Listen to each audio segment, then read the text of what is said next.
ressuscité. Dis-lui mieux que ça.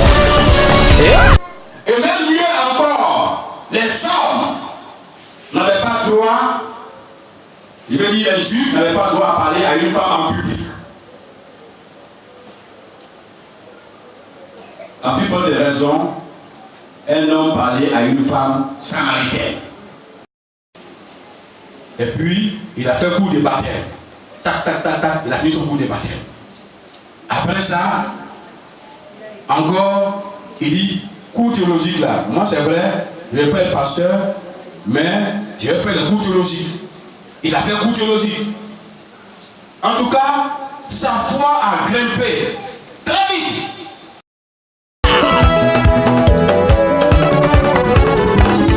Jésus, tu es. Jésus, tu es. Yahweh, tu es. Jésus, tu es. Amen. Amen. Les femmes. Amen. On va parler d'une femme ce matin. Et cette femme-là, elle est exceptionnelle. Et c'est ça qui m'a le plus marqué. Et j'ai dit, il faut qu'on parle d'elle.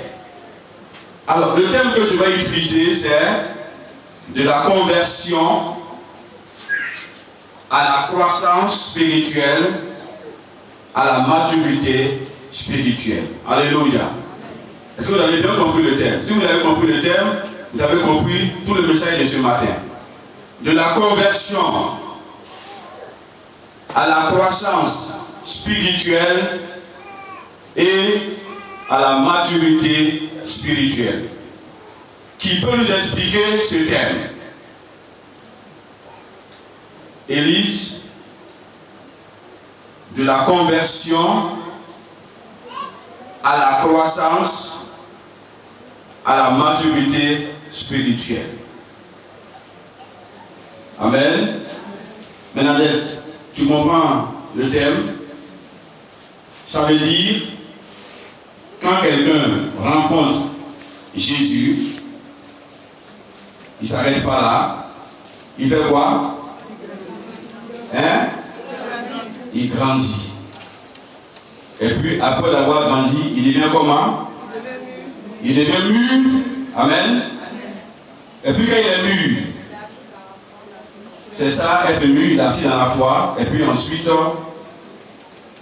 quand vous avez fait un enfant, il est bébé, il a fait 4 pas, il s'est arrêté, il a grandi, il est devenu mûr. Qu'est-ce qui va se passer? Il va travailler. Et puis ensuite, il va se marier, il va faire des enfants. Ce que je voulais attendre, c'est il va faire des enfants. Alléluia. Voilà l'histoire d'une femme que nous allons lire ce matin. Prenez vos Bibles, parce qu'on va expliquer ça quand on va finir les livres. Jean 4, à partir du verset 5.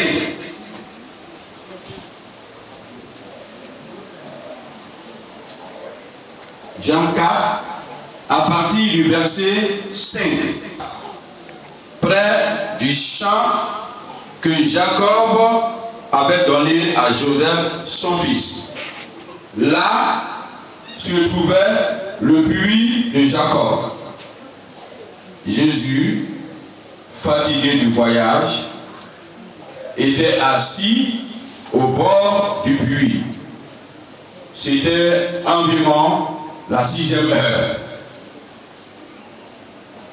Une femme de Samarie, donc une Samaritaine, vint puiser de l'eau. Jésus lui dit, donne-moi à boire, car ses disciples étaient allés à la ville pour acheter des vivres. Alléluia. Voilà.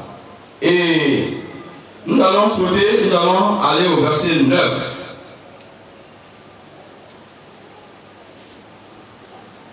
La femme samaritaine lui dit, comment toi qui es juif, me demandes-tu à boire à moi qui suis une samaritaine?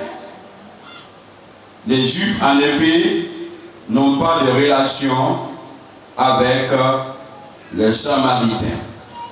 Alléluia. Au verset 11, on va sauter. Hein? Au verset 11, Seigneur, lui dit la femme, tu n'as rien pour puiser? Et le puits est profond. D'où aurais-tu donc cette eau vive? Amen. Seigneur, tu n'as rien pour puiser. Et où tu vas enlever cette eau vive? Le verset 15. La femme lui dit, Seigneur, donne-moi cette eau, afin que je n'ai plus soif et que je ne vienne plus puiser ici. Amen. On va au verset 19. Seigneur, lui dit la femme, je vois que tu es prophète. Alléluia. Je vois que tu es prophète. Le verset 29.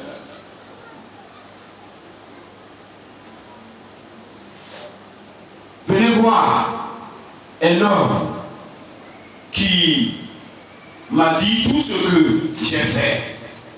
Ne serait-ce point le Christ? Ne serait-ce point le Christ? Le verset 29. Est-ce qu'on a vu, n'est-ce pas? Voilà. Nous allons aller au verset 28. Le verset 28. Alors, la femme ayant laissé sa cruche, s'en alla dans la ville et dit aux gens, venez voir un homme qui m'a dit tout ce que j'ai fait. Elle a donc laissé sa cruche et elle court en ville alerter toute la population. Le verset 30. Le verset 30. Le verset 30, il est écrit, il sortit de la ville et vint vers Jésus. Il sortit de la ville et vint vers Jésus. Le verset 39, plusieurs Samaritains de cette ville crurent en Jésus à cause de cette déclaration formelle de la femme qui disait, il m'a dit tout ce que j'ai fait. Et c'est à cause de ça les gens sont sortis très nombreux. Le verset 40.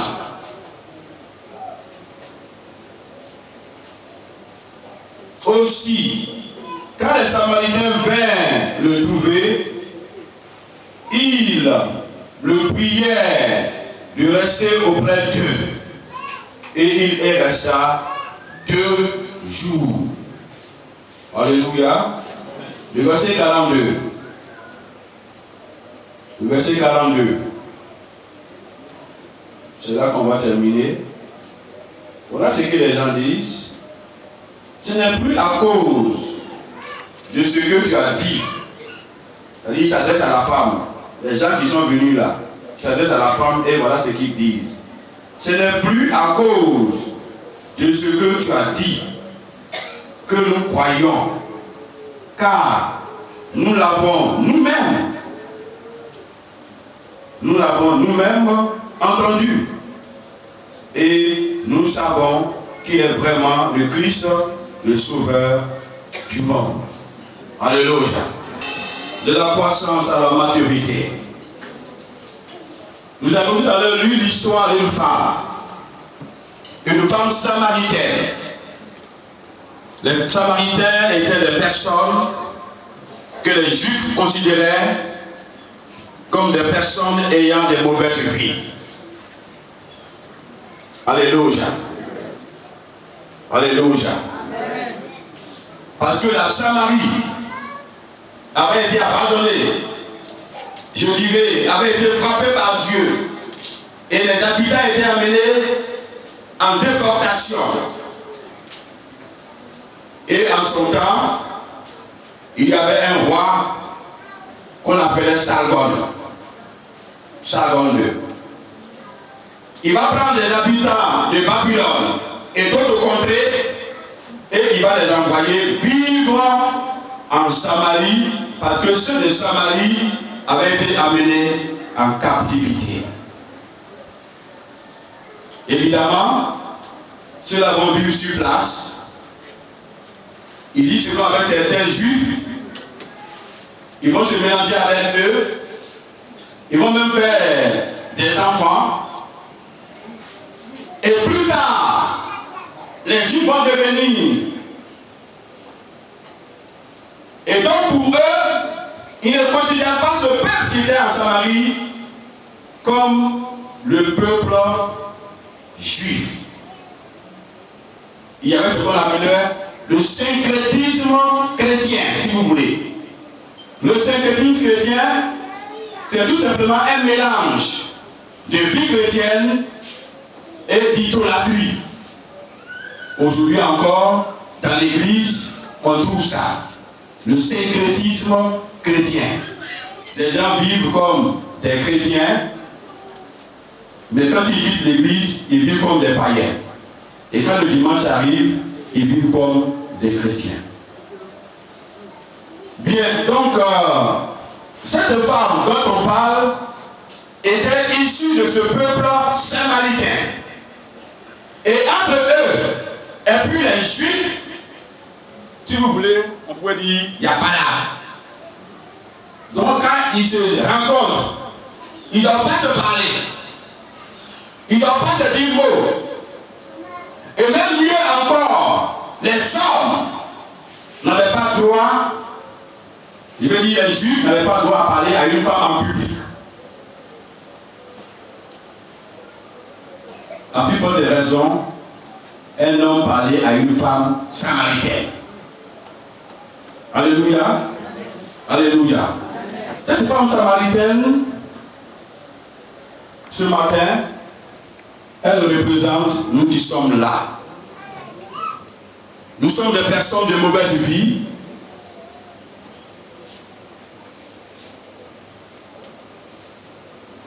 Mais ça n'a pas empêché chacun d'entre nous de rencontrer Jésus. Alléluia. Et ici, la femme a rencontré Jésus au puits. Alléluia. Chacun d'entre nous a rencontré Jésus quelque part. Moi, je l'ai rencontré dans une case à 5 h du matin. Parce que ma mère a donné sa vie à Jésus-Christ. Et moi, je me permettais de la ridiculiser.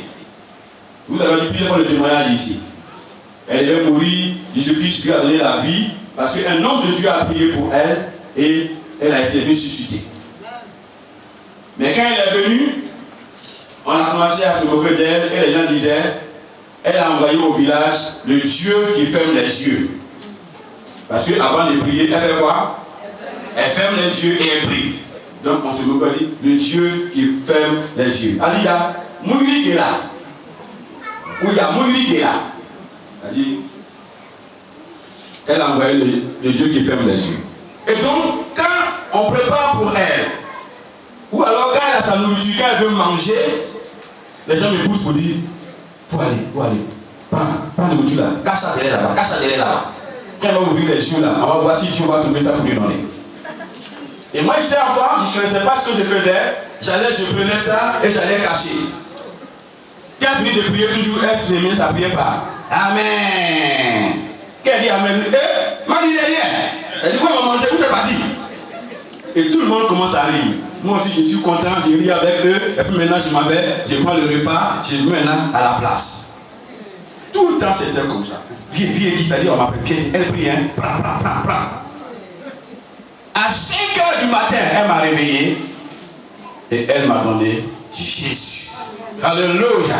Alléluia. Alléluia. Elle m'a rendu témoignage. Elle dit, mon enfant, sors de ce milieu. Viens te rentrer de mon côté. Parce que j'ai rencontré le vrai maître, j'ai rencontré le vrai Dieu, c'est Jésus-Christ de Nazareth. Je devais mourir. Il m'a rendu à la vie. Ce message de 5 h du matin, c'est bien rentré. Jusqu'aujourd'hui. Chacun de nous a rencontré Jésus-Christ quelque part. Tu l'as rencontré où, maman? Je l'ai rencontré quand mon fils était hospitalisé à l'hôpital. D'accord. C'est là que tu as rencontré Jésus. Il y a des gens souvent, c'est quand il y a problème là. C'est là que Dieu les appelle. Pour qu'ils soient conscients que c'est lui seul qui peut faire. Ils sont obligés et ils donnent leur vie à Jésus. Tu l'as rencontré où, président? Au cours d'une campagne d'évangélisation. Au cours d'une campagne d'évangélisation. Comment ça va faire à Poisson? Au cours d'une campagne d'évangélisation. Tu as rencontré Jésus-Christ où? À l'hôpital. Où ça? À l'hôpital. À l'hôpital. Tu étais malade alors? Ton fils a fait accident. Et Dieu a dit, maman, sans moi là, ça ne peut pas, hein? Accepte-moi. Alléluia. Et toi, Angèle? Jésus ne porte pas mes rêves. Donc, elle, ce sont les rêves.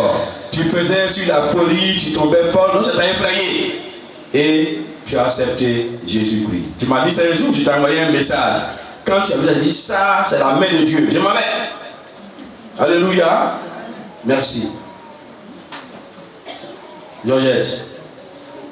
Je l'ai rencontré sur la route de Divo quand j'ai eu mon accident très grave. J'étais au milieu des morts. Vraiment, c'est là que je l'ai rencontré. Alléluia. Alléluia. Alors, où tu as rencontré Jésus? Où tu as rencontré Jésus? D'accord. Elle dit prochainement. Elle se porte pas bien. Elle se porte pas bien. D'accord, c'est pas grave. Viviane, où tu as rencontré Jésus? Où ma fille était malade. Alléluia. Sa fille était malade. Et puis voilà. Donc chacun de nous a rencontré Jésus-Christ quelque part. Alléluia. Quelque part. Et la femme a rencontré Jésus-Christ au puits. Alors, regardez. Regardez un peu. Donc, elle a rencontré Jésus-Christ, ça veut dire que c'est comme ça correspond à la conversion. Alléluia. Voilà. Alors, on va voir comment la vie de la femme a évolué positivement. C'est-à-dire comment elle a fait spirituellement sa croissance. Alléluia. Tout chrétien qui rencontre Jésus, il doit. Est-ce que vous êtes sûr? Est-ce que vous êtes sûr que tout chrétien qui a rencontré Jésus-Christ, il doit grandir? Effectivement, il doit grandir. Et s'il ne grandit pas, je vous pose la question, s'il ne grandit pas, hein? C'est que c'est quelque chose qui ne va pas. Hein? Et regardez cette femme. Au verset 9. Au verset 9, elle a eu une causerie avec Jésus, n'est-ce pas? Et regardez, elle dit, Jésus a dit, donne-moi l'eau à boire. Elle a dit quoi? Qu'est-ce qu'elle a répondu à Jésus? Comment toi, un juif? Amen. Avec Jésus. Elle a rencontré Jésus-Christ. Elle a commencé à le fréquenter en guillemets. Je veux dire, les deux communiquaient. Mais elle prend Jésus pour un humain. Elle considère Jésus comme un homme. Est-ce que c'est normal? Est-ce que c'est normal? Oui, c'est normal. Elle fait ses premiers pas. Elle ne le connaît pas encore. Et souvent, je les connais dans l'église. Il y a beaucoup de gens qui ne comprennent pas quand il arrive dans l'église. Pourquoi cela c'est comme ça? Pourquoi cela c'est comme ça? Un jour, dans une ville où j'étais, il y a une femme que sa fille a invitée à l'église. Elle vient à l'église pour la première fois. Quand elle rentre dans l'église, quand on me sert de la place pour prêcher, elle dit à sa fille, mais tu m'as déplacé pourquoi? Sa fille dit, ah maman, je ne comprends pas. Il dit de venir à l'église. Elle dit, mais tu m'as déplacé pourquoi? Mais le petit là, je le connais. C'est pas petit guerrier là, qui est dans le quartier là. Mais parce qu'elle est directrice d'école. La femme est venue me voir avec son petit garçon là. C'est lui qui va prêcher parole de Dieu. Lui va me dire quoi? Maman, je vais partir à la maison. Et maman, pourquoi est-ce que tu fais des choses comme ça? Il t'a appelé à soi et puis il faut suivre. Maintenant, à la fin, on va voir. Elle vient d'arriver pour la première fois. Elle voit devant elle son camarade, son petit frère, même son enfant. C'est-à-dire, elle ne voit pas ce qui est caché derrière. Elle ne voit pas ça. Mais quand on a commencé la prière, elle a été la première à pousser un grand cri et à tomber dans les rangées. Alléluia. Mais elle n'avait pas vu ça. Si elle venait tout le temps, tous les jours, elle voyait que les autres sont assis tranquillement. Parce que ce n'est pas l'homme qu'il voit, mais il voit l'esprit et l'onction qui est caché derrière la personne. C'est pourquoi ils sont assis tranquillement, ils sont bien polis avec Dieu. C'est pourquoi ils écoutent son message. C'est pourquoi ils prennent toutes leurs précautions pour ne pas être distraits. Mais elle vient, et pendant que le message passe, elle est là, elle questionne sa fille, elle est là, elle s'énerve, parce qu'elle voit un homme. Alléluia. C'est tout le cas de cette femme-là. Toi, juif comme ça, on se connaît, hein? Vous et puis nous là. On se compare, hein? Alléluia. Alléluia. Voilà sa première réaction. Amen. Est-ce que vous comprenez ce que je veux dire? Alléluia. Voilà. Et puis, les choses ont continué. En réalité, Jésus parle, et puis la femme fait quoi? Quand Jésus parle, elle fait quoi? Elle répond. Et quand elle finit de répondre, il dit quoi encore? Il parle. Et puis elle fait qu'elle encore? Jésus, Jésus, c'est ce qu'on appelle la communion. Alléluia. Il faut être dans la communion de Dieu.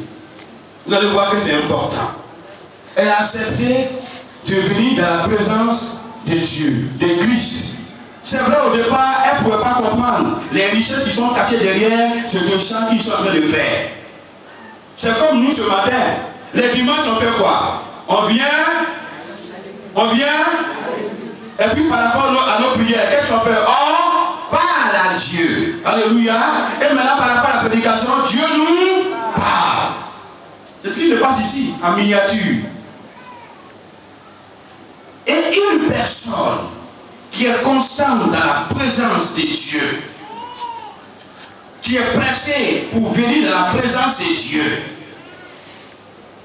qui consacre sa vie entière dans la présence de Dieu, qui passe son temps à parler avec Dieu et à écouter Dieu lui parler.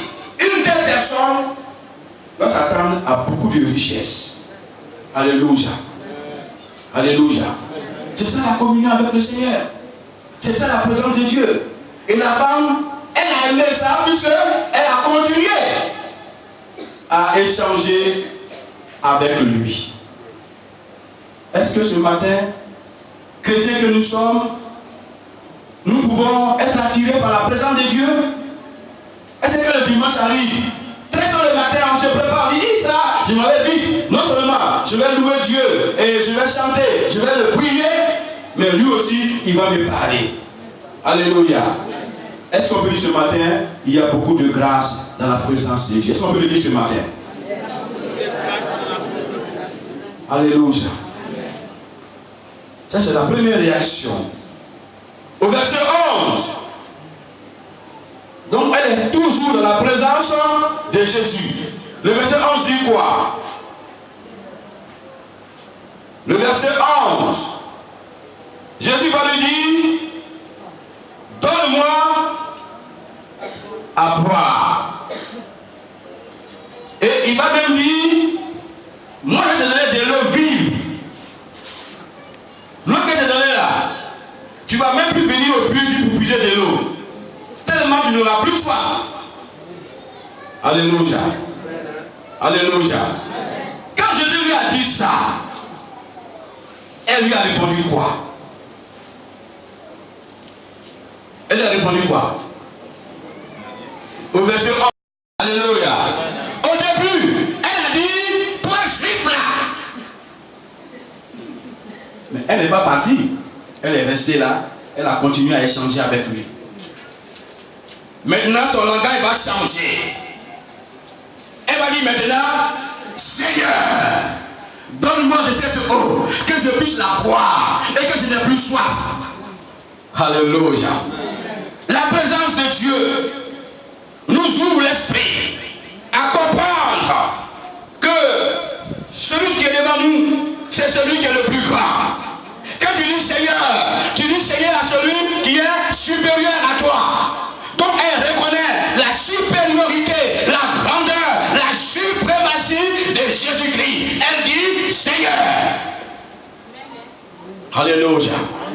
Ou même pour aller même plus loin, elle attribue à Jésus-Christ un titre divin. Seigneur. Bien-aimé, tu ne restes pas dans la présence de Dieu. Tu ne peux pas avoir une si grande vision. Tu ne peux pas comprendre que Jésus-Christ est ton Seigneur. Tu ne peux pas comprendre qu'il est le plus grand. Il est le Dieu redoutable. Il est celui qui est capable de décanter ta situation. Il est celui qui est capable de changer les circonstances qui sont malheureuses et qui viennent vers toi. Il est celui qui est capable de tout. La Bible dit, rien n'est impossible à Dieu.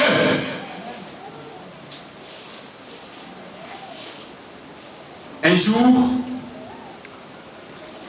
quelqu'un avait son enfant malade. Les gens prient, les gens font tout, ça n'est pas part.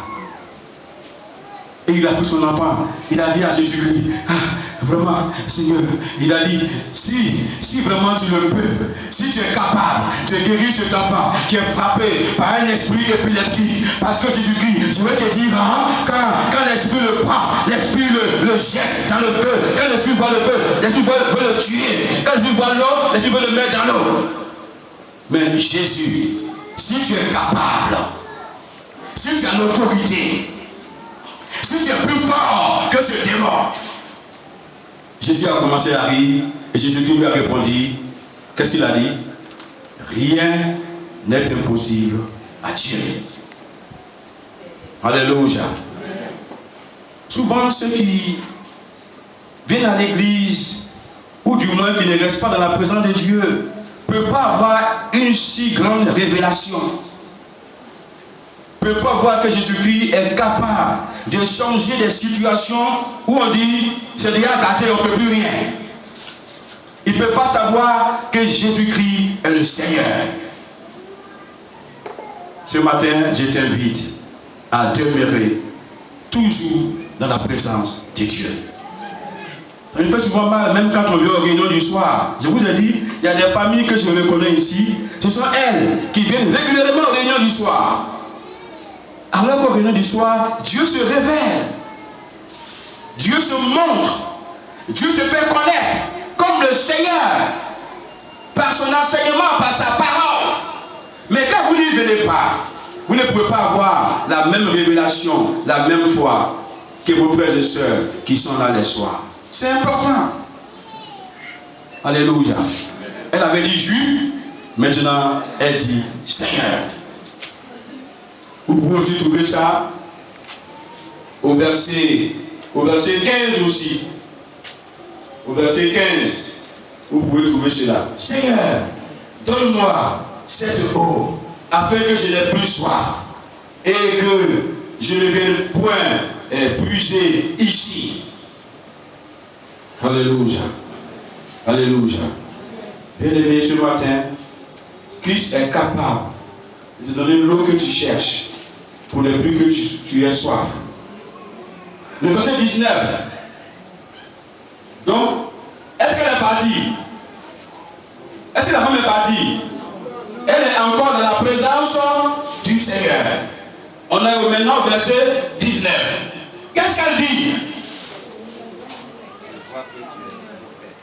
Elle dit Seigneur. Donc, elle reconnaît la supériorité de Jésus-Christ. Elle sait que Jésus-Christ est au-dessus d'elle. Et au-dessus de ses dieux. Parce qu'il y a aussi des idolâtres. Ils font des pratiques bizarres. Et c'est pourquoi les Juifs ne sont pas d'accord, ne sont pas sûrs de leur pureté, de leur sainteté. Ils ne les considèrent pas comme tels. Mais maintenant, au mot Seigneur, elle va ajouter, elle va dire, je vois que tu es prophète. Alléluia. Alléluia. Qu'est-ce qu'un prophète? Hélène. Qu'est-ce qu'un prophète? Un prophète, c'est celui qui révèle les choses cachées, celui qui voit. Amen. C'est celui qui peut vivre dans ta vie. C'est celui qui, par le Saint-Esprit, peut avoir des révélations sur ton futur. C'est celui qui est capable même d'avoir une révélation dans ton passé. Celui qui est capable de dire ce qui se passe au moment précis où tu es là. Alléluia. Donc, un prophète, un homme de Dieu. Un homme qui marche avec Dieu. Donc, vous voyez, sa vision, sa position change. Parce qu'elle a accepté de demeurer dans la présence de Dieu. Un chrétien qui passe son temps à prier Dieu, qui gêne, qui prie, qui supplie Dieu, qui intercède pour les frères et sœurs, qui intercède pour l'église, pour la mission, pour les conversions, pour les âmes perdues, pour les âmes malades. Un chrétien qui passe son temps à bénir de la parole de Dieu, pour écouter la parole de Dieu, pour toujours demeurer dans l'enseignement. Vous allez voir qu'il aura une vision très grande. Il saura ce que Christ est capable de faire. Alléluia. Seigneur, je vois maintenant que tu es prophète.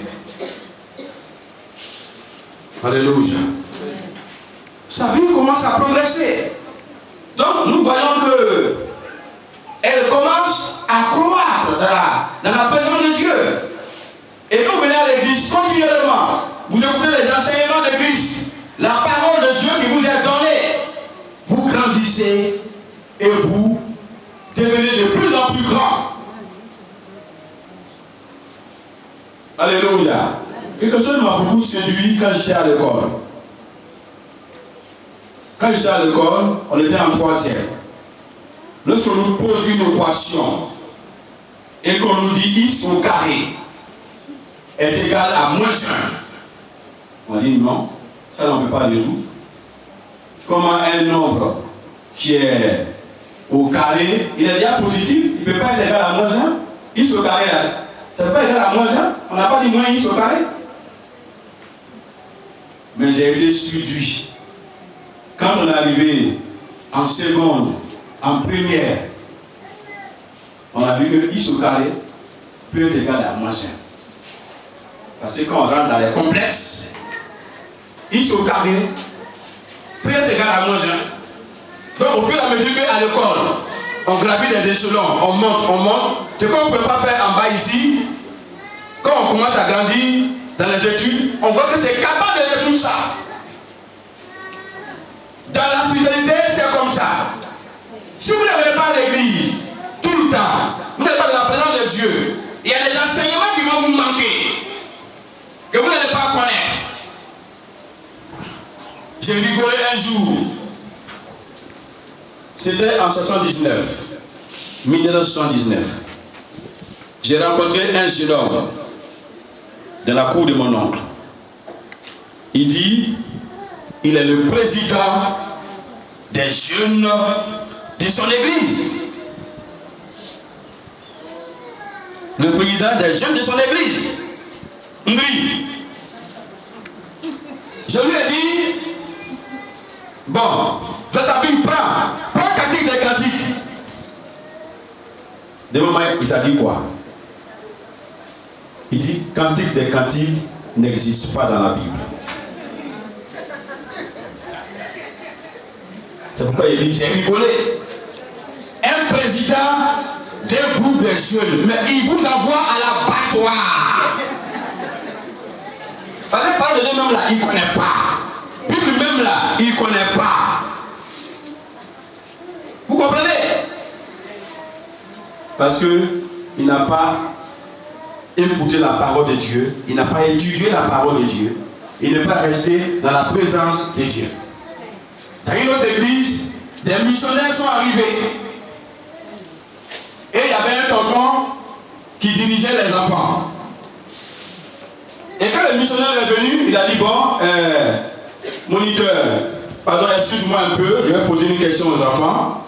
Les enfants, qui a fait tomber les murs de Jéricho? Il dit, missionnaire, mes enfants ne peuvent pas faire ça. Allez chercher le coupable ailleurs. Personne d'entre eux n'a participé à ça. Les enfants sont trop sages pour faire ça. Tout le monde rigole. Vous avez tout compris. Qui a fait tomber les murs de Jéricho? C'est une histoire biblique. Lui, il veut savoir s'il ne va pas connaître la parole de Dieu. Déjà, comme on le dit, lui-même, tonton qui est moniteur là, il ne connaît rien. Il ne connaît même pas la Bible. Puisqu'il dit que c'est pas ce qui ont fait tomber le mur de Jéricho. Monsieur le missionnaire, je vous en prie. Je peux mettre ma main au feu pour ça. Les enfants là sont très sérieux. Personne n'a touché le mur de Jéricho entre eux. Merci. Quand vous ne venez pas dans la présence de Dieu là, c'est comme ça, vous devenez ridicule devant des situations. Parce que des choses vont vous manquer. Alléluia. Mais la femme, elle a été de grâce là, elle est restée. Amen. Amen. Donc, au début, elle dit, toi, juif comme ça là. Et puis, elle est restée à un moment donné. Seigneur, donne-moi cette eau que je bois. Et puis, elle est restée dedans toujours. Ils ont commencé à échanger. Jésus parle, elle aussi elle parle. À un moment donné, je vois maintenant, tu es prophète. Donc, elle a commencé à gravir les échelons dans sa vie spirituelle. Regardez un peu ce qui va se passer. Alors, le verset 29. Le verset 29. Est-ce que la femme est partie? Elle n'est pas encore partie, elle est toute dans la présence du Christ. Le verset 29. Ce matin, tout ce qu'on a lu là, on a lu les paroles de qui? De la femme là seulement. On n'a pas lu autre chose, hein? On a lu les paroles de la femme. C'est pour ça m'aider à comprendre comment son langage a commencé à changer. Comment sa façon de voir les choses ont commencé à changer. Vous voyez donc ici, quand ils ont Jésus a dit, bon, c'est pas grave, va appeler ton mari. Elle dit, moi je n'aime pas les maris d'elle. Jésus a dit, tu as raison. Parce que tu en as eu 7, toi seul. Tu as été une grande championne. C'est bien. Mais, même celui avec lequel tu es là, c'est pas ton mari aussi, mais bientôt encore tu vas le laisser aller ailleurs. Quand Jésus a dit ça, Amen. Est-ce que vous me suivez? Quand Jésus lui a dit ça, Jésus vient de révéler sa vie entière. La Bible dit quoi? Son canalier qu'elle avait là, elle a déposé ça. Et puis elle a fait quoi? On dirait qu'il chantait de la voix pour lui. Ça m'a pris voilà.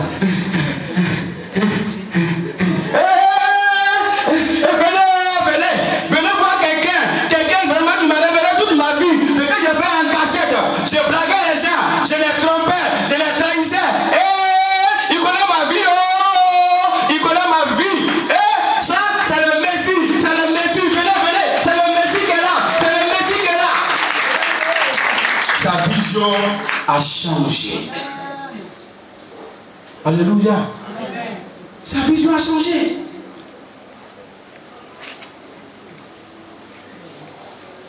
Elle a dit, toi juif là. Après ça, elle a dit quoi? Seigneur. Et puis après, elle a dit quoi? Tu es prophète. Maintenant, elle dit quoi? Venez voir le Messie. Venez voir le Christ. Celui qui sauve. Il vient de me libérer. Mais c'est ça souvent quand on dévoile ton péché là. C'est pas pour te faire du mal, hein? C'est pour te libérer. Quand tu veux que Jésus est mauvais, et puis lui s'appelle mauvais, c'est pour te libérer. Alléluia. Ce que tu vas faire, c'est d'aller dire aux gens, Jésus a révélé ma vie. Jésus a dit qui j'étais. C'est ça. Malheureusement, souvent, quelqu'un vient me voir, papa. Je sais qu'on t'a dit que j'ai fait ça. C'est pourquoi tu as mis ça dans ton message. Et puis tu prêches comme ta fille chérie que tu es. Papa, hein? Tu ne penses même pas à ce que je fais. Je te fais des petits cadeaux. Tu as oublié ça. Maintenant tu t'as prêché sur mon péché mignon.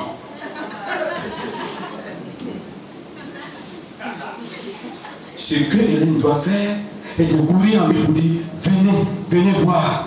Venez voir quelqu'un que Dieu a inspiré. Quelqu'un à qui Dieu révèle ma vie et toutes choses. Un jour, j'étais allé au Maroc. Mon téléphone sonne, je décroche. C'est un monsieur qui m'appelle. Il me dit, pasteur, vous êtes où ça? Il dit, je suis au Maroc. Il dit, venez tout de suite. Je ne suis pas venu tout de suite.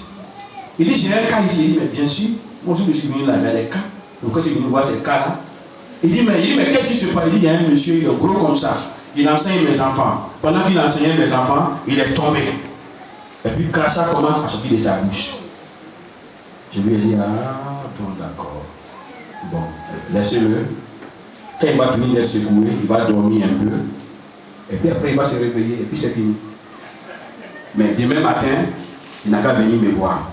Aux environs de 9h par là. À 6h30 par là, le monsieur est allé ici à l'église. Il n'a même pas eu le temps même de déjeuner. Ils ont venu m'appeler que le monsieur à l'église. Il dit, mais j'ai dit 9h. J'ai compris que ça lui tenait à cœur. Et puis nous sommes venus prier. Ce jour-là, j'étais seul avec lui. Et j'ai commencé à prier pour lui. J'ai invoqué le sang de Jésus-Christ sur sa vie. Et quand j'ai commencé à prier, l'Esprit Saint l'a touché et il est tombé. Est-ce qu'il y a... Oui, maman Bamba, tu es parlé. Il y a une voix qui sort en lui, viens ici. Bon, moi je le dis en français, hein, mais en réalité, ça a été dit en baoulé. C'est nous, dit en baoulé. C'est nous, on a bloqué sa vie. Son papa l'aime trop. Son papa l'aime. Et puis moi, mes enfants, ils ne parlent pas bien de mon enfant. Mais lui, son papa parle bien de lui. C'est ce qu'il faisait tous les jours. Que son enfant, lui, il connaît papier. Et puis l'autre ne connaît pas papier. Ça m'a énervé. Donc, je suis allé voir des gens pour qu'on détruise sa vie. Alors, j'ai fait une fête. J'ai fait une fête. J'avais une fête. Et puis, j'ai dit au petit là, qui est devenu grand aujourd'hui, Je lui ai dit, il n'a qu'à venir aussi à la fête participer. Donc il est venu participer à la fête. J'ai tué poulet. J'ai déchiré son cahier là. J'ai pris les feuilles, il a écrit. Et j'ai mis ça dans le poulet là. Et puis j'ai préparé le poulet là avec ça. On a dit des choses sur le poulet. Et puis le poulet là il a mangé. Donc maladie qu'il a là, c'est la maladie de poulet qu'il a mangé là. Quand ça attrape les poulets au village, il faut un coup comme ça. Et puis, pas grave. C'est ça que j'ai mis sur lui. Je ne comprends pas parler. J'ai laissé le monsieur là en train de se débattre. Merci beaucoup. Et puis j'ai voulu aller chercher un interprète baoulé dans le quartier. Vous comprenez?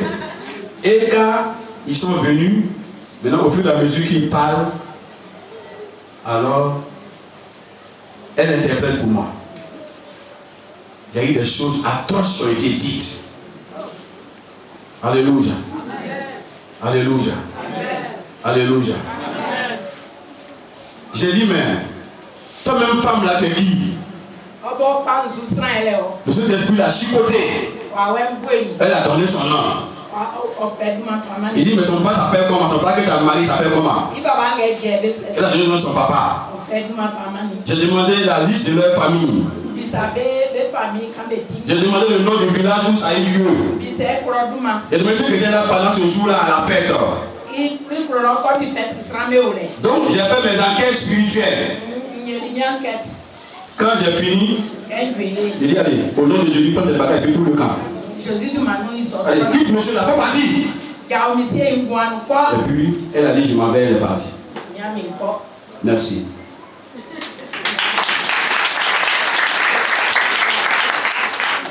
Quand le monsieur s'est réveillé,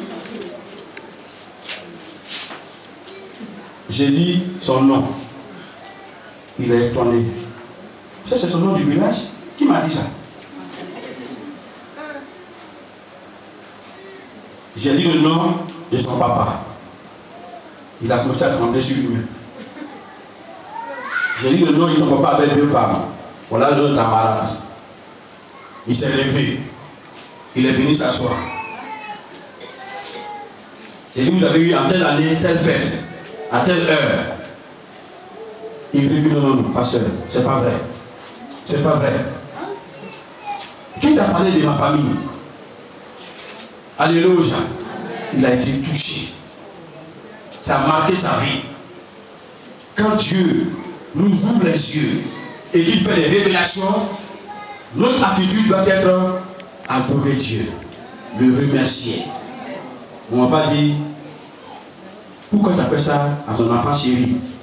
Pasteur, c'est toi qui as fait comme ça, hein? Dans une église, j'ai prêché l'évangile. Et ce jour-là, quand je prêchais, l'église était. L'escalier là était haut comme ça. Donc, il descendait l'escalier. D'abord, il était sur l'escalier, et puis il disait dans la salle. Quelqu'un est venu me tenter avec un fétiche. Il est assis dans la rangée. Mais je vais lui dire qu'il n'est pas venu contre moi, mais il est venu contre Dieu. Il est venu contre le Saint-Esprit. Il faut qu'il renonce à son œuvre. Après, j'ai dit, bon, comme il veut discuter avec Dieu, je descends l'escalier. Et puis j'ai commencé à descendre l'escalier. Et puis après, j'ai dit, bon, c'est pas la peine. Il sait qu'il reconnaît la puissance de Dieu, parce que ce qu'il fait ne marchera pas. Et puis je suis remonté sur l'estrade. Quand le but est fini, il y a une soeur qui est venue me voir. Elle dit, homme de Dieu, c'est extraordinaire. C'est extraordinaire. Tout à l'heure, quand tu prêchais, tu as dit que quelqu'un est venu te tenter. C'était mon voisin. Parce que quand tu as commencé à parler de ça, il a tiré son pantalon comme ça. Et j'ai vu le petit Saïd, c'est du moi le pasteur parle. Et puis, Il m'a dit, il faut lui dire, c'est pas la peine d'arriver ici. Voilà, lève-toi, pas lui dire ça. Et c'est moi. Or, c'est à ce moment-là que j'ai dit, bon, je laisse tomber, je retourne à ma place. Alléluia! Alléluia! Alléluia! C'est extraordinaire! Dieu fait des grandes choses. Mais quand on est parlant de Dieu, il nous fait des grandes révélations. C'est ce que les gens n'arrivent pas à comprendre. Les gens pensent que souvent, les personnes ont dit ceci ou cela au pasteur. Non! Dieu nous révèle des choses souvent. Même dans ces 2 jours, Dieu m'a fait beaucoup de révélations. Il y a des gens dont les vies sont en danger. Dieu me les a montrées. Je suis en train de prier pour demander à Dieu quelle sera ma part. Vous comprenez? Dieu nous révèle des grandes choses. Souvent, il nous révèle quand je suis la chair en train de prêcher, ça vient instantanément. Ça vient comme ça. Alléluia. Ce n'est même pas être préparé avant, mais ça vient et ça rentre dans le contexte. Alléluia. C'est ce qu'on appelle le réma. Donc, la femme finit par dire, il est le Messie. Il est le Christ. Bien-aimé, je t'encourage. Tu veux voir la gloire de Dieu? Reste dans la présence de Dieu. Amen. Regardez un peu. Mais il est plus que ça encore, il est un prophète. Et puis après, elle voit que ce n'est pas seulement prophète, mais c'est même le Messie, le Christ. Quand elle a fini de voir tout ça là, vous allez voir maintenant qu'est-ce qui prouve que, dites-moi au pasteur, qu'est-ce qui prouve qu'elle atteint la maturité. Un peu plus fort.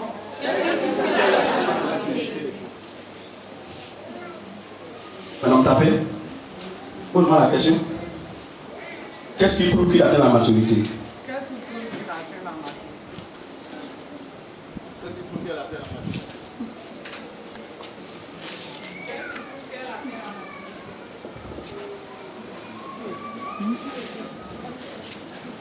Oui, cherchez l'autre. La Bible nous dit, 4 mémoires. quand Jésus a dit ça, quelque chose s'est déclenché en elle. Elle était allée faire quoi au puits? Hein? Elle était allée puiser de l'eau. Mais la Bible nous dit, hein, maman Pauline, la Bible nous dit, elle a déposé sa cruche. Ah, mais la cruche c'est quoi?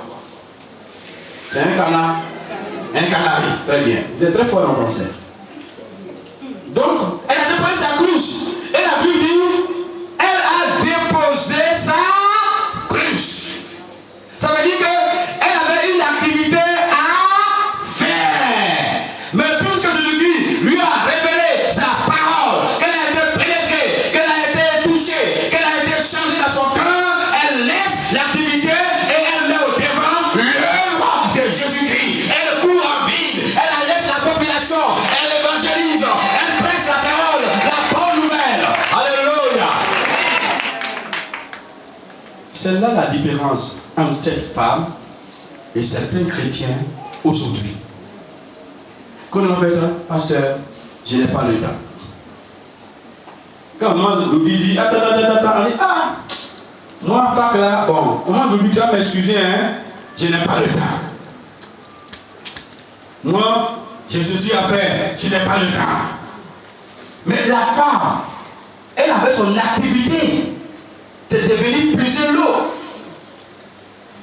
Mais la Bible dit, elle a bloqué son activité et elle allait propager la bonne nouvelle. Est-ce qu'on peut faire comme elle? On peut le faire si tout le temps on est dans la présence de Dieu. Dieu va nous convaincre, son esprit va nous pousser à le faire. Il y a des gens qui n'ont jamais eu le temps pour Dieu. Amen. Ils n'ont jamais eu le temps pour Dieu. Ils n'ont toujours pas le temps de faire ceci ou de faire cela. Bien-aimé, tu veux voir la gloire de Dieu, dépose ta cruche et va faire l'œuvre du Seigneur. Alléluia. Alléluia. En déposant sa cruche, en courant pour aller évangéliser, c'est comme si elle avait mis pour elle à quelle position? Ah, Elle a mis son activité en deuxième position. Et puis, elle a mis pour le Seigneur à quelle position? En première position. Quel est le thème de l'année?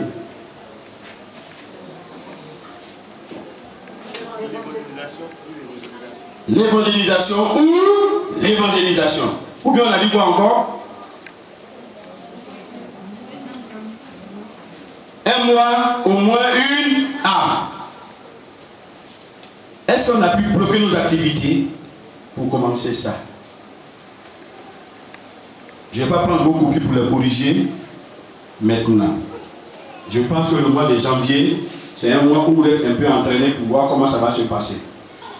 Mais pour le mois de février, je vais regarder les dates. Parce qu'on doit être capable, chacun de nous, de faire cette œuvre et d'envoyer des âmes. Alléluia. Elle est allée dans la ville pour évangéliser. Quelque chose, mais lisez ça, hein? Bon, je vais quand même toucher ça juste un peu. Jésus était allé avec qui dans son voyage là? Il était allé avec ses disciples. Mais quand il causait avec la femme, les disciples étaient où? Il était allé en ville. Amen. Les disciples étaient allés en ville. Ils sont allés faire quoi en ville?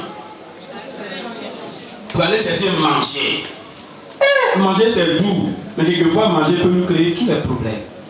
Manger peut nous rendre paresseux. Manger peut nous rendre incapables devant les situations. J'avais un petit au village là. Il aime trop manger. Partout où il va manger, il va s'arrêter. Il prépare là, il t'a vu là, il s'arrête là. Il te regarde. Quand tu coupes ton foutou, il regarde ta main qui vient à terre. Quand il envoie foutu dans la bouche, il lève la tête et regarde dans ta bouche. Donc lui, il regarde seulement, il te regarde. Tu as coupé un bruit donné. Ça ne suffit pas, il va encore même chose. Un jour, on était en train de manger, il est venu. On lui a servi un gros plat. Il dit, c'est venu un gros plat. C'est bien un gros plat. Et il a mangé jusqu'à... Il a mangé. Je sens qu'il est rassasié. Mais manger là, ça y est là. Parce qu'on lui a dit de tout manger. Pour finir, sa main est dans le plat et puis il dort. Il peut faire quoi encore? Même marcher à la maison, il ne peut pas. Ça, c'est d'abord la première remarque. La deuxième remarque, c'est que les disciples de Jésus, on peut même dire les pasteurs, et ils sont allés dans la ville là, et puis ils sont sortis. Et c'est quelque chose. Il n'y a rien eu. Mais dans la même ville là, la femme qui est dans la présence de Dieu, qui a échangé avec Dieu, elle a levé capuche, elle est retournée en ville.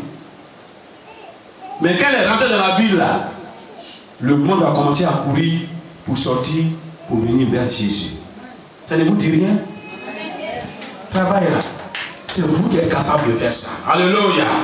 Alléluia. Vous êtes capable de faire ça. Vous voyez, souvent on parle que c'est les pasteurs. Mais là, ce n'est pas les pasteurs parce qu'ils sont allés chercher manger. Ils n'ont rien fait. Mais la femme est rentrée, elle a fait. Alléluia. Regardez un autre point encore que je vais vous révéler. Regardez un peu.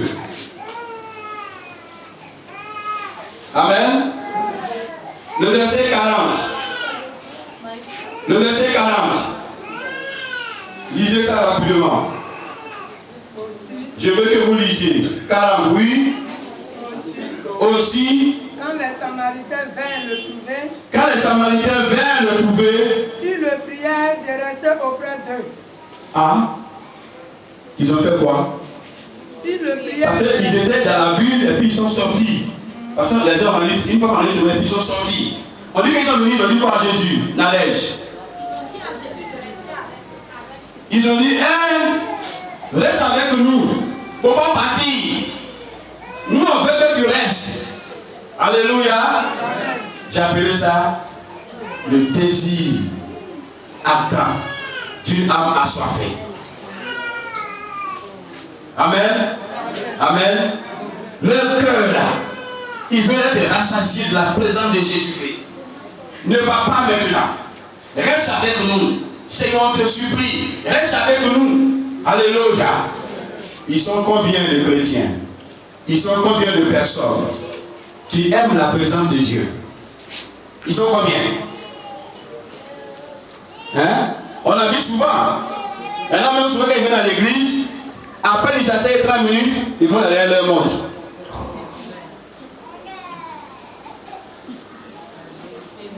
Moi j'aime une chose, moi j'aime beaucoup la présence de Dieu. Quand dimanche arrive, je suis très content. On va se revoir encore le dimanche. Souvent même si je suis pas au programme, vous avez remarqué que souvent, je prêche une fois dans le mois et puis je m'assois. Et puis j'écoute. Je suis content de voir qu'est-ce que Dieu va dire aux autres qui vont me dire. Je suis curieux de découvrir la parole de Dieu pour moi. Alléluia. Mais je suis sûr qu'il y a certains. Et c'est dimanche matin encore, on va aller à l'église. Mon sommeil est très doux. Parce qu'on a pu avec. Waouh, c'est un bon sommeil qui est là. S'il ne veut pas, le pasteur va m'appeler. Et on ne va pas me demander. Et puis maintenant, il peut laisser le tout. Souvent, quand les gens viennent à l'église, regardez-leur pas à la porte.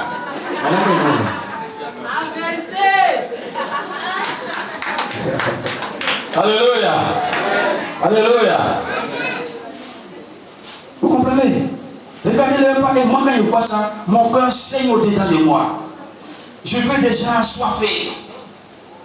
Dans toute ma vie de ministère que j'ai mené, il y a 2 personnes dont la foi m'a touché et m'a ébloui. Il y a une femme, elle était femme de gendarme. Elle vient d'arriver dans la ville, il n'y a même pas encore une semaine. Elle est dans la ville le lendemain même, elle cherche l'église. Combien de chrétiens qui sont dans les villes, s'ils cherchent l'église même? C'est bien fait pour eux, parce qu'elle n'est pas là-bas. Papa n'est pas là-bas. Youpi! Il nous voit. La femme a cherché à me voir. Et puis, quand elle m'a retrouvé, j'ai eu son avec elle, hein. Pasteur, vous priez pour moi. On lit à partir de cet esprit-là. Quand elle quittait là-bas, là, c'était déjà en jeu, en route, et puis je suis quitté. Donc, il faut faire pour moi ici. Ah, je fais tout. La femme est sur mon dos. Je n'ai jamais vu une femme aussi avec une très grande foi. C'est comme si je me dis, elle m'a persécuté, mais positivement. Un jour, je lui ai dit, bon, c'est pas grave, cette fois-ci là, on laisse tomber, mais la prochaine fois. Quand elle dit ça là, elle m'a déposé devant la porte, fiat. C'est où on met la clé du temple. Elle est partie, elle a enlevé la clé du temple. Elle dit, pasteur, il dit, tout le monde là-bas. Ah! Je l'ai suivi. Et puis quand on est parti, on n'a pas fait 1 minute de prière. Il dit, on n'a pas fait 1 minute de prière. Quand on a ouvert la bouche nette, cet esprit, waouh! Elle a parlé à langue jusqu'à partir. Maintenant, quand elle a fini, elle dit, pasteur, il faut me former, délivrance. Elle a formé, hein? Elle dit, pasteur, il faut me former dans la délivrance. Je lui ai dit, ouais. Je sais que celle-là, elle peut forcer les démons vraiment. Et puis j'ai commencé à lui donner les coups, Et je me rappelle un jour, on priait, et puis il y a une jeune fille, elle quitte l'église et puis elle commence à courir. Quand elle trouve des saletés, elle se jette dedans. Quand elle trouve ta prière a porté. Je me suis fait aménager là. Et puis, il a fait coup de baptême. Tac, tac, tac, tac, il a mis son coup de baptême. Après ça, encore, il dit, cours théologique là. Moi c'est vrai, je ne vais pas être pasteur, mais je vais faire le cours théologique. Il a fait le cours théologique. En tout cas, sa foi a grimpé très vite. Et c'est lui qui est assis là, papa Gueux. Ça m'a vraiment étonné. Et depuis ce jour, il tient. Quand il passe qu'il est en train de parler, puis les gens sont en train de faire leur truc. Ouais, elle a dit que, je ne suis pas dans ça. Ouais, dit que là, je ne suis pas dedans. Quand les gens commandent des coups fourrés, ils veulent faire ça là. Je me mets pas, oh, toi tu es un morpion, tu es un vendu. On nous contrôle. Non, moi je suis la voix de Dieu. Alléluia. Et sa vie est assise. Ce matin, je voudrais que vous soyez dans la présence de Dieu chaque jour. Et que votre vie change. Alléluia. Que vous ayez la soif de Dieu. En tant que chrétien, désirez la soif de Dieu. Amen. Le dernier point sur lequel on va terminer. Regardez ça très bien et on va le lire ce dernier point là. 42. Disons le verset 42. Et il disait à la femme, et puis ils sont venus vers Jésus là. C'est eux maintenant qui parlent à la femme, hein. Écoutez très bien. Hein. Oui, ils ont dit quoi à la femme? Ce n'est plus à cause de ce que tu as dit que nous croyons. Ce n'est plus à cause de ce que tu as dit là. Ben, tu es venu dire en ville là-bas que oh, j'ai vu un homme, il est l'église, il t'a révélé dans un témoignage. D'accord, on a compris ton témoignage. Car nous l'avons entendu nous-mêmes. Maintenant, nous-mêmes là, on est déjà. On est déjà maintenant. Parce que on vient, on entend, on l'écoute. Oui. Et nous savons qu'il est vraiment le sauveur du monde. Et nous savons qu'il est vraiment le sauveur du monde. Alléluia. Il y a une grande révélation dans ce passage. Il y a une très grande révélation dans ce passage que je vais vous donner ce matin. Voilà une femme qui est restée dans la présence de Dieu. Elle a évolué dans la présence de Dieu. Elle a connu une comme quoi? Comme juif. Ensuite on fait ça ensemble. Comme juif. Ensuite comme Seigneur. Ensuite ensuite et puis vers la fin, elle s'en va où ça? Elle s'en va annoncer la parole de Dieu en ville. Et puis elle sauve des âmes. Et les âmes viennent où ça? Ils viennent vers Jésus. Et puis les âmes même restent dans la présence aussi de Jésus. Les âmes écoutent la parole de Dieu. Les âmes écoutent les enseignements de Christ.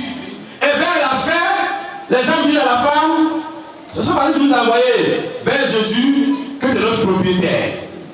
Tu n'es pas notre propriétaire. Tu nous as évangélisé. Tu nous as montré la parole de Dieu. On a servi tout ça là.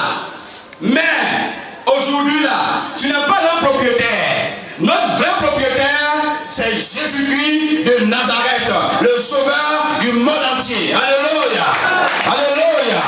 Parce que la plupart du temps, les gens vont dans le monde, ils sauvent des vies, ils sauvent Kwame, ils sauvent Richard, ils sauvent Ali, ils sauvent tout un chacun. Et ils les prennent et les envoient dans l'église. Quand ils les envoient dans l'église, c'est fini. Pasteur Bouillard n'a plus le droit de les toucher. Pasteur Bouillard n'a plus le droit de converser avec eux. C'est moi Yahi, c'est moi je l'ai converti, c'est moi Yahi, c'est moi je l'ai envoyé au Seigneur, c'est moi Yahi, c'est ma brebis. Toi pasteur, il n'a plus le droit d'avoir la main sur la personne. Ils ont dit, c'est pas parce que toi Élise, tu m'as évangélisé. Je suis venu à l'église vers Jésus-Christ. Que tu es mon propriétaire. Moi-même je suis venu. Moi-même j'ai entendu. Moi-même j'ai vu. Moi-même j'ai écouté. Et je sais aujourd'hui que mon vrai propriétaire, le sauveur de mon âme, le sauveur du monde entier, c'est Jésus. Quelle belle confession.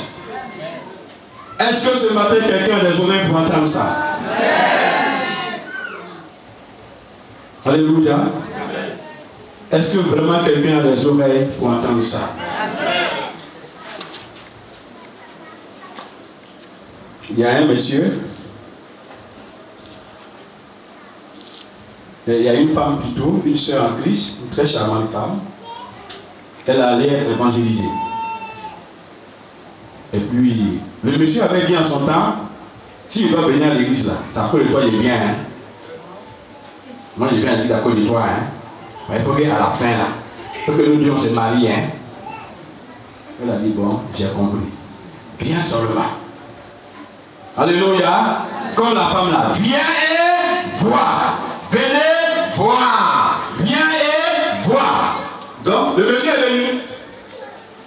Et puis, 1 mois, 3 mois, 6 mois. Les jours augmentent. La femme maintenant va vers lui. Elle dit, mais d'accord, on s'était entendu là. Hein? Notre chose là, on s'était attendu. Il dit, oui, ma soeur, Dieu m'a touché. Hein? Oui, ça là, je ne suis pas dedans pour le moment. Ce qui m'intéresse, c'est mon salut. Donc vraiment, tu m'excuses. C'est vrai, tu m'as envoyé à l'église. Au départ, j'avais dit ça. Mais maintenant, je vais d'abord faire l'œuvre de Dieu. Je vais d'abord accomplir la mission que Dieu m'a assignée. Alléluia! Alléluia! Et c'est elle maintenant qui est derrière lui. Notre affaire. Notre affaire. Non, non, non. Je suis venu. J'ai entendu. J'ai écouté. Moi-même, je vois clair aujourd'hui. Je peux faire un soir. Alléluia! C'est ça. Je suis allé un jour, il y a une prophétesse qui m'a invité dans son église. Ça fait pitié. Ça fait pitié. Il y a des gens qui sont venus dans son église. Et elle avait autour d'elle des jeunes pasteurs qu'elle gérait. Maintenant, ils sont venus à l'église là. Que les jeunes pasteurs encadrent là. Ils les encadrent pour eux-mêmes. Ils passent de maison en maison et ils récupèrent leur dîme. C'est mon ministère qui t'a envoyé à l'église. C'est moi qui t'ai converti. Il faut envoyer. Envoie la dîme. Vous comprenez? Envoie la dîme.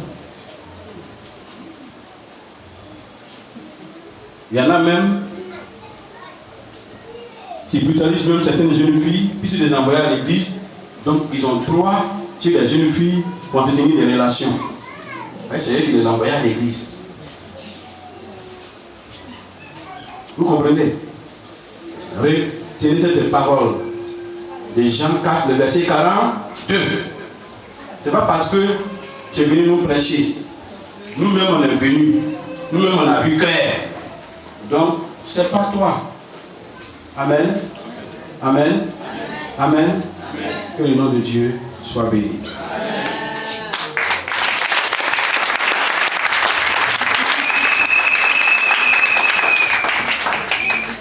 Tu es dans ma famille, tu es dans mon foyer, tu es dans la vie de ma famille, tu es Jésus, tu es.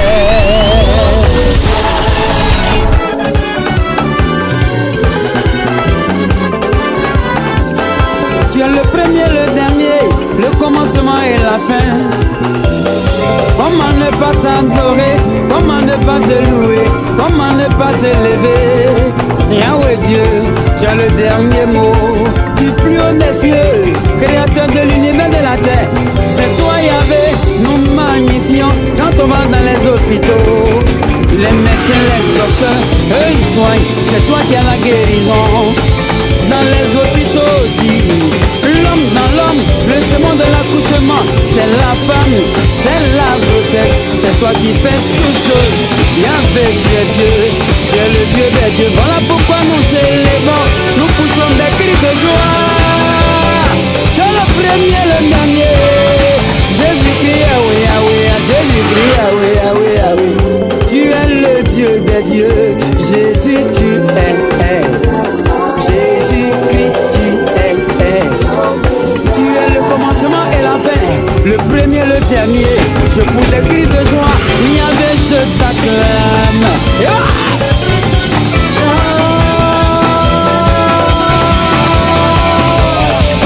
J'ai cherché dans le monde entier, je n'ai pas vu quelqu'un qui peut t'égaler.